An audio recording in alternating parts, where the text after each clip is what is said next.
Breath rasps over an open radio, thin and rough, as heat presses into the stone throat called Gray 12. Dust clings to helmets and straps around Indigo 6, settling like grit in a cut while the canyon holds its air too tight. Every pause feels heavy, like the ground itself is thinking about closing. Cut to morning at Camp Ridgeway, where the runway shimmers and the smell of JP-8 rides the wind. Forklifts hum, headset cords snap against uniforms, and the day pretends to be routine for one more minute. The base keeps moving, but the tempo is half a step off. Across the map table sits a rule that everyone repeats without flair. No aircraft survives Gray 12, and no one wastes breath trying to prove it wrong. A clear voice from the command tent adds one fact that matters more than rumor and fear. Indigo 6 is still alive. Inside Hangar 4, an A-10C Thunderbolt 2 waits under a tired tarp like a held breath. Write-ups crowd its forms. AL-47 CMDS is degraded, and a few flare and chaff buckets are not ready. Good enough to fly, if hands stay precise. The jet looks scuffed, but honest. A tool that knows pain and keeps working. So, the board is set. Either someone opens the sky today, or the canyon eats another name. Nothing in between. The corridor for two CH-47F Chinook airframes will only appear if the pilot builds it with discipline. Clean hands on procedure, and a feel for inches measured in heat and stone. Gray 12 is a stone throat that bends sound and wind in strange ways. Cross-currents roll off the walls while the canyon funnels noise, so targets hear late and aim early. Pilots feel the air tighten as if the ground is trying to pull them down. The terrain also builds perfect shooting angles for infrared manpads tucked behind ribs of rock. A team that guesses the egress wrong by a heartbeat can fly straight into a waiting arc.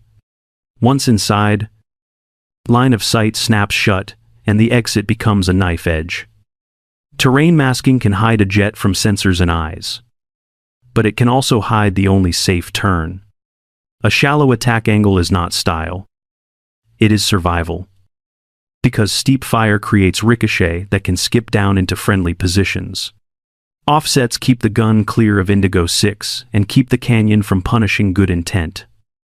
In the command tent, the culture is simple and strict.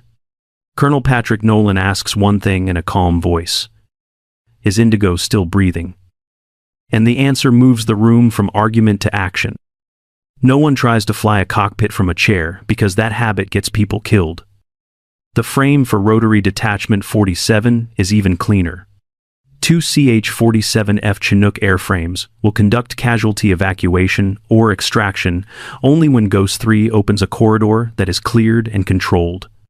The helicopters are heavy lift, not door gunners for a gun run, and their safety depends on timing and altitude that match the terrain. Captain Lauren Pierce works the feeds and marks, likely firing points with a thick black loop on the map. First, Lieutenant Ethan Morales draws conservative ingress and egress routes, adds holds that respect fuel and wind, and tapes a backup line if weather shifts. Staff Sergeant Ryan McAllister trims the net to short.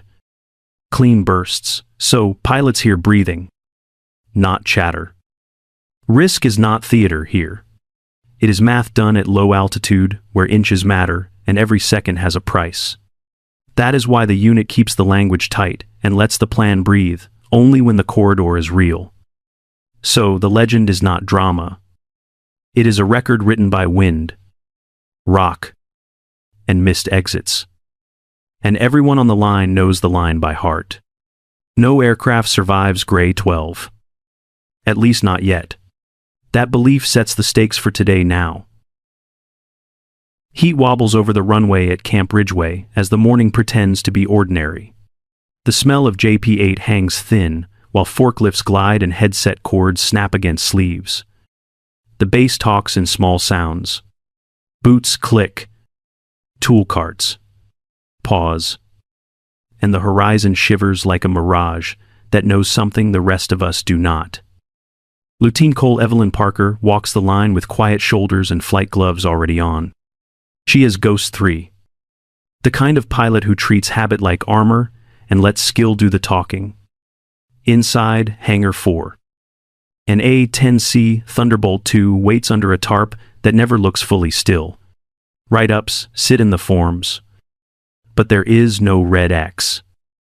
And the airplane is legal if hands stay exact. AL-47 CMDS shows degraded, and a few flare and chaff buckets are not ready. The jet wears scuffs like a work belt, and nothing on it asks for sympathy. Parker moves like a checklist, remembers her. Battery, on, and the APU spools, with that dry whine that says the day has started, whether anyone likes it or not. She selects EGI stored heading alignment, and watches it settle to good enough for the route she already carries in her head. Radios come alive with guard monitored, and the room in her voice stays open for what matters. SAS is confirmed, so the nerves of the airplane will hold steady in the bumps. On the CMSP, she starts in semi, knowing there may be a moment to shift to man if timing needs a human pulse. MSAD Caleb Wright meets her at the rail with sleeves dusty and eyes that count fasteners before words. He trusts OFTO, Form 781, and torque specs more than rumor. And he speaks in clean lines about fuel short of full. Hydraulics touchy. Countermeasures cut back. And systems otherwise honest. Parker listens the way a carpenter checks a beam by feel. The exchange is short and complete. A trade of facts that leaves no air for drama. Across the ramp, the command tent breathes cold air into warm canvas. Capt. Lauren Pierce plays back radio traffic that rises and falls like a pulse, and tags likely threats with a grease pencil loop. First Lieutenant Ethan Morales draws ingress and egress that respect terrain, fuel, and wind. Then marks, holds, that make space for good judgment. SS Sergeant Ryan McAllister trims the net until the only thing left is signal. Colonel Patrick Nolan keeps the center without raising his voice. He asks if Indigo 6 is alive, and the answer pushes every hand in the room toward preparation instead of debate. Back in the hangar, Parker checks the panels once more and settles the chords where they will not snag. The jet feels like a tool that wants clear purpose, and she gives it one by being exact. Outside, the base shifts one click tighter. Laughter thins. Footsteps square up. And a runner with a flat folder cuts the sunlit concrete like a line drawn with intent. Nothing dramatic happens, and yet everything does. The day has moved from maybe to almost, and the next decision will carry the weight of people breathing in a canyon that does not forgive. The yellow line of the restricted bay runs like a quiet warning across sun-baked concrete. Lieutenant Cole Evelyn Parker steps over it without ceremony. Flight gloves already on. Shoulders square to the work. The choice is plain enough to taste, and it carries people breathing at the bottom of Gray 12. Sergeant Caleb Wright meets her at the ladder with a report that is all muscle. No fat.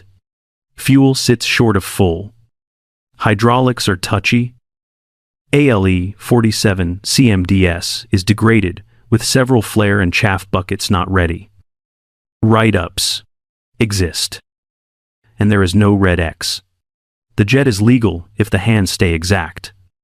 Parker asks only what matters and gets the answer she needs. The airplane will take off with certainty.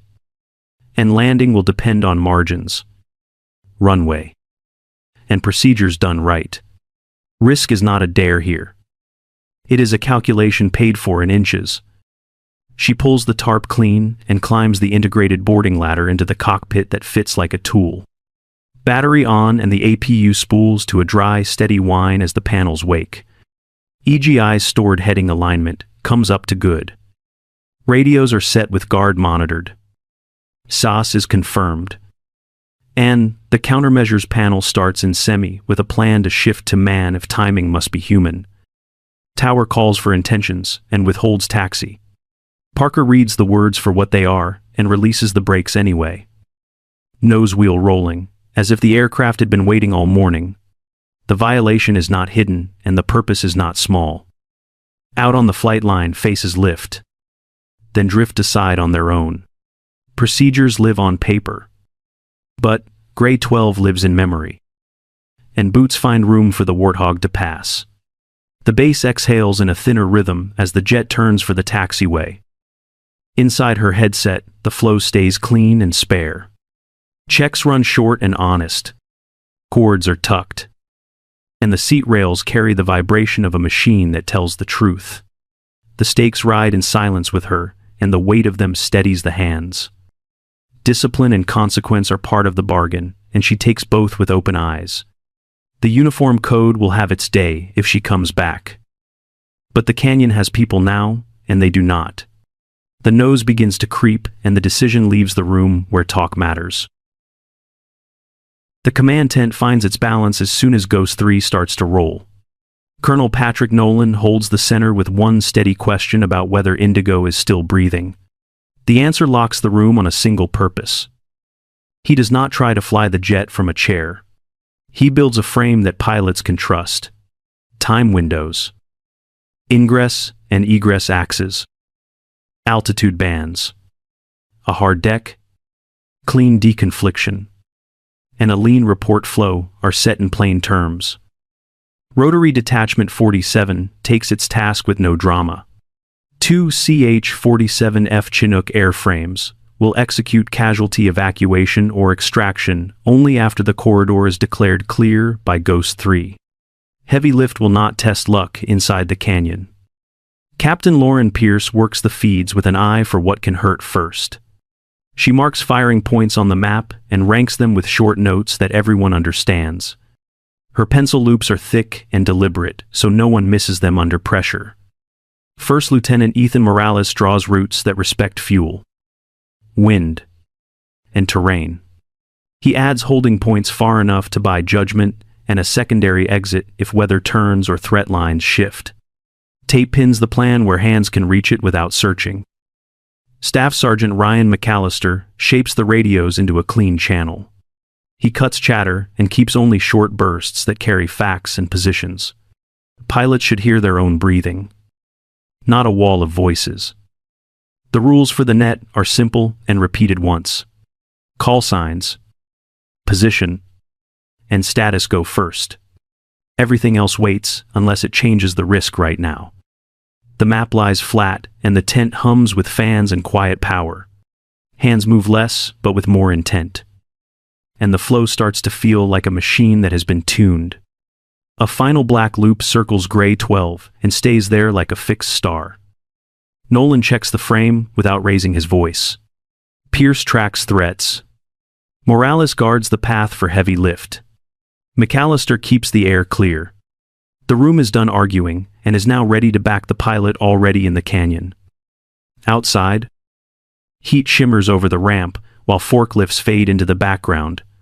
Inside, pens stop moving because they have drawn enough. The next words will be for Ghost 3 when the corridor begins to open. Ghost 3 takes the A-10C Thunderbolt 2 airborne and drops the nose almost at once. She settles into nap of the earth, where stone becomes a shield and sound hides in seams. The canyon ahead waits like a puzzle that punishes guesses. The radar altimeter becomes a metronome in her ears. She rides numbers that live just above a self-imposed hard deck. Never lower. The goal is simple and hard at the same time. Stay close enough to vanish without touching a thing. Micro inputs do most of the work. A thumb twist on trim smooths a shiver. A fingertip, nudge on the stick, settles a wingtip. And a small pull on the throttle erases a gust. Stability augmentation system stays on, so the jet holds its nerve when the air does not. She reads air pressure the way a sailor reads water. Thick air near the floor lets her by a foot. Thin air in a bend tells her to give it back. The dance is constant and quiet and always honest. Cockpit workload gets cut to the bone. Non-essential cautions are cleared, so the cone in front of the nose gets all the attention it demands. RWRANALR 69 sits on the threat page. Missile warning system listens without chatter. And guard stays in the background like a lifeline that does not tangle. The countermeasures management set panel starts in semi for sane recommendations. She already knows there may be a moment to shift to man where rhythm matters more than automation. In this place, the right flare at the wrong time is still wrong. Terrain masking is a gift with a bill attached. Rock can blind a shooter and also blind the only safe exit if the egress is late by half a second. She treats every shadow as cover and also as a trap to be checked twice. The first setup run takes shape inside the canopy glass. Map in the head meets rock outside until the picture snaps into one layer. Indigo 6 gets locked in a mental do not touch box to keep deconfliction sacred when the gun later speaks. Dust and heat drift talk, even when radios stay quiet. She reads the flag of grit along a ledge and steals half a degree to counter wind that lies in a gorge. Each turn grabs a slice of shade to push the signature down, then slides behind a rib to cut every curious line of sight. Ground effect brushes the belly now and then, and she lets it pass without riding it. The profile stays low, tight, and thin, so the jet looks like it belongs to the canyon rather than the sky. The horizon narrows until it is a blade, and the mouth of Gray 12 opens into one window wide enough to matter. Breathing slows to the beat of engines that feel steady and close. The airplane is inside the problem now, and the problem has not noticed yet. From here, every inch is a decision, and every second is a promise to leave clean if the angle is not perfect. The roll-in is clean and measured. The pipper sits steady, and the airspeed holds the sweet band so the sight does not walk. The nose stays shallow to keep ricochet from skipping toward Indigo 6.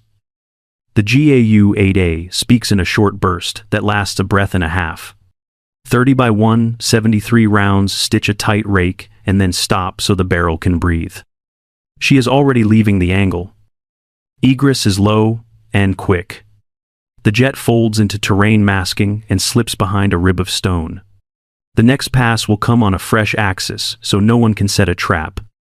Dust tells the truth when radios are quiet. A faint flag along the ridge says the wind is cheating left by half a degree. She adds the correction and keeps the radar altimeter honest.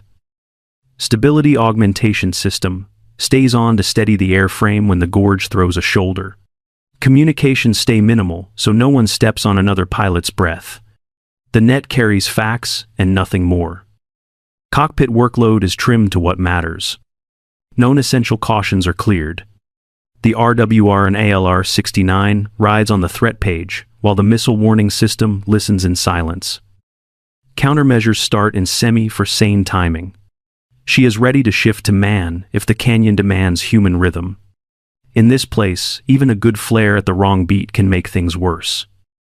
Deconfliction never leaves her mind. Indigo 6 sits inside a mental do-not-touch box that fences the gun line and the egress lane. Every turn respects that box as if it were made of glass. Pass 2 removes an observation perch that had eyes into the floor. The pipper pauses on target. A crisp, 1-second burst lands. And she slides away before the echo can come back. The ridge loses a lookout without warning. Pass 3 answers a higher priority firing point. She holds the shallow angle and keeps an offset that protects the friendlies. A tidy burst hits, and the airplane is already bending into shadow. Ground effect brushes the belly like a hand along a table. She does not ride it, and she does not fight it. The profile stays low, tight, and thin inside the moving shade of the rock. Every pass follows the same discipline because the CMDS is degraded. Clean in, short fire, fast out, no lingering in the kill zone. Each orbit brings a fast scan of fuel state. Engine temps, radar altimeter, MWS quiet, and ALR-69 clean. Updates are short and useful. Position, status, next action, then back to work. The net stays clear of drama and heavy with purpose. On the ground, the pattern shifts in small ways. Incoming fire stutters and then fades. The men who had gone still begin to move with intent. Order returns the way it should return, in a hard place. The lines from the GAU-8A feel like a scalpel and not a storm. The stage is set for an insight, waiting on the ridge where the heat blooms are aimed not at a cast jet, but at a path a Chinook will fly. Heat blooms along the south ridge tell a different story. The dots do not look down into the canyon floor. They stare outward toward the approach lane, where rotor wash and hot exhaust will hang. Fields of view stack like cards, each one covering a slice of sky. The geometry reads like a net that waits for heavy lift, not a trap for a close air support jet. Lieutenant Cole Evelyn Parker reads the pattern and feels the purpose click. This is an ambush set for Rotary Detachment 47. Two CH-47F Chinook airframes will have to pass through that window.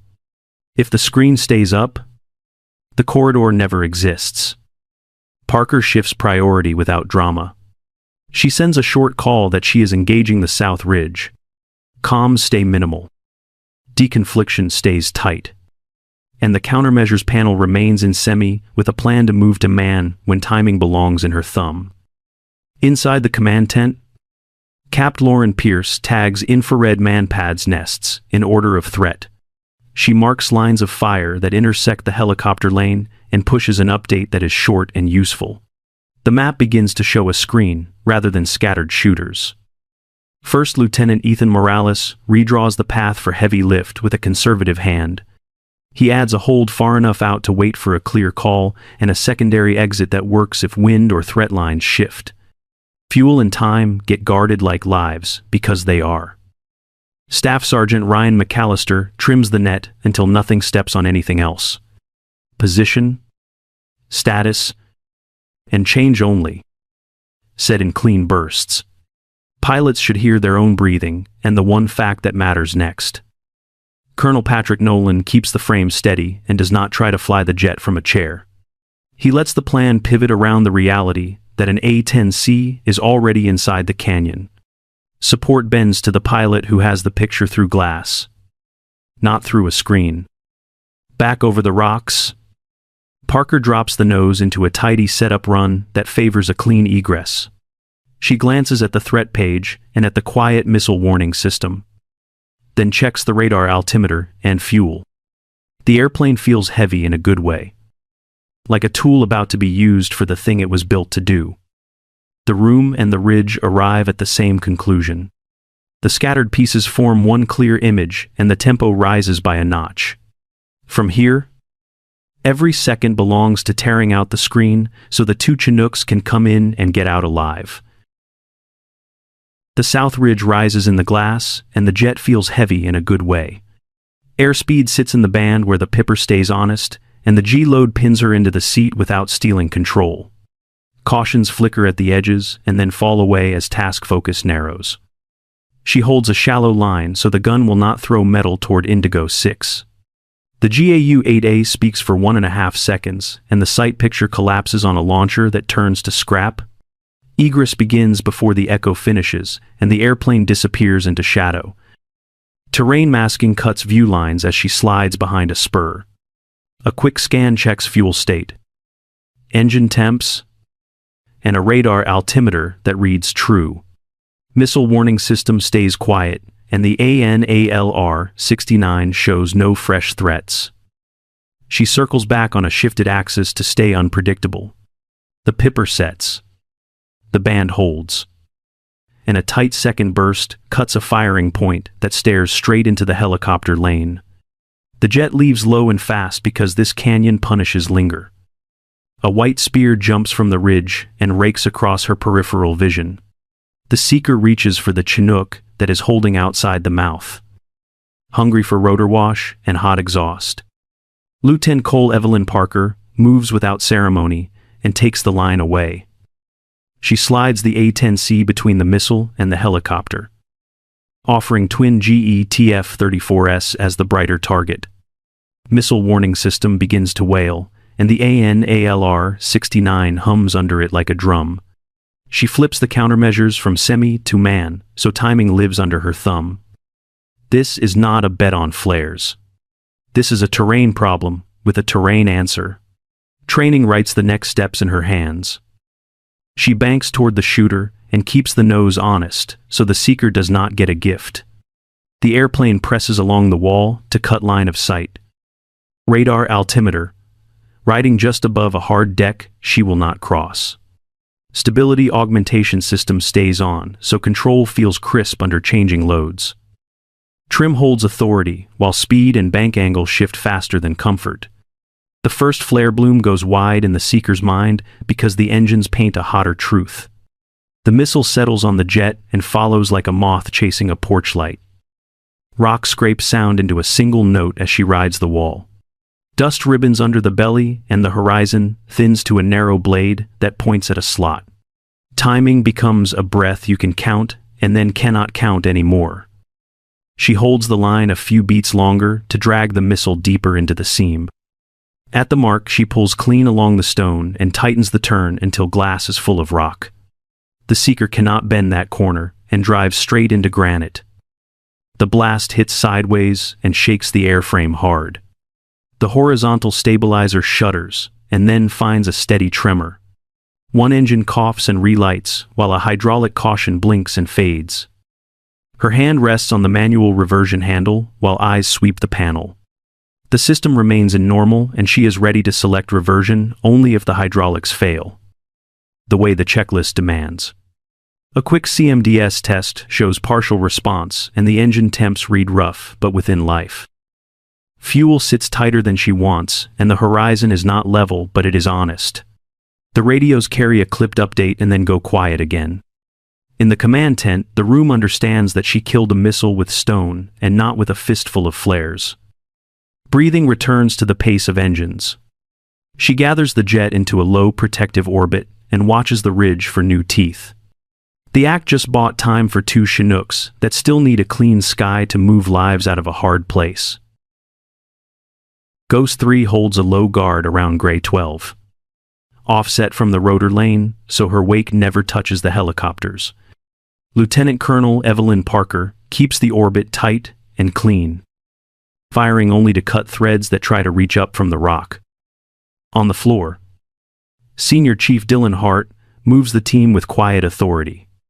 Petty Officer Aaron Blake checks airways and locks litters, while Chief Trent Sawyer watches the flanks and calls the path.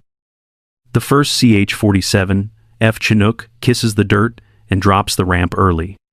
Crew chiefs and the flight engineer guide casualties up the deck as rotor wash turns the landing zone into a brown storm. And Ghost 3 stays clear of the hot air rolling off the disc.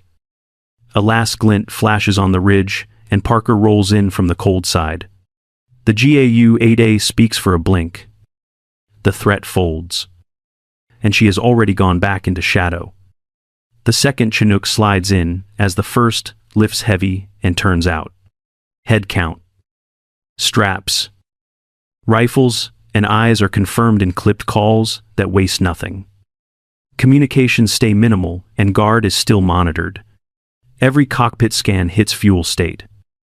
Engine temps, the radar altimeter, a quiet missile warning system, and an ALR-69 that stays clean. Both helicopters climb slowly and neatly along the route. First Lieutenant Ethan Morales drew. Captain Lauren Pierce confirms the ridge is quiet, and Staff Sergeant Ryan McAllister keeps the net as light as breath. She brings the A-10C Thunderbolt II home low and fast. On centerline. Tires bite. The arrival is firm. Aerobrake holds. Then she turns clear as the fire crew closes in. Ramp noise softens while chocks, pins, and covers drop into place. Soot stripes mark the tail and control feels. MS Goat Caleb Wright walks the length, eyes on seams and leaks, saying little. An unmarked car stops and two plainclothes invite her in. Reading violations. Then outcomes. 6 lives saved. 11 positions neutralized. 2CH-47F, Chinooks preserved. A storm glass patch slides across table. The flight line stands quiet,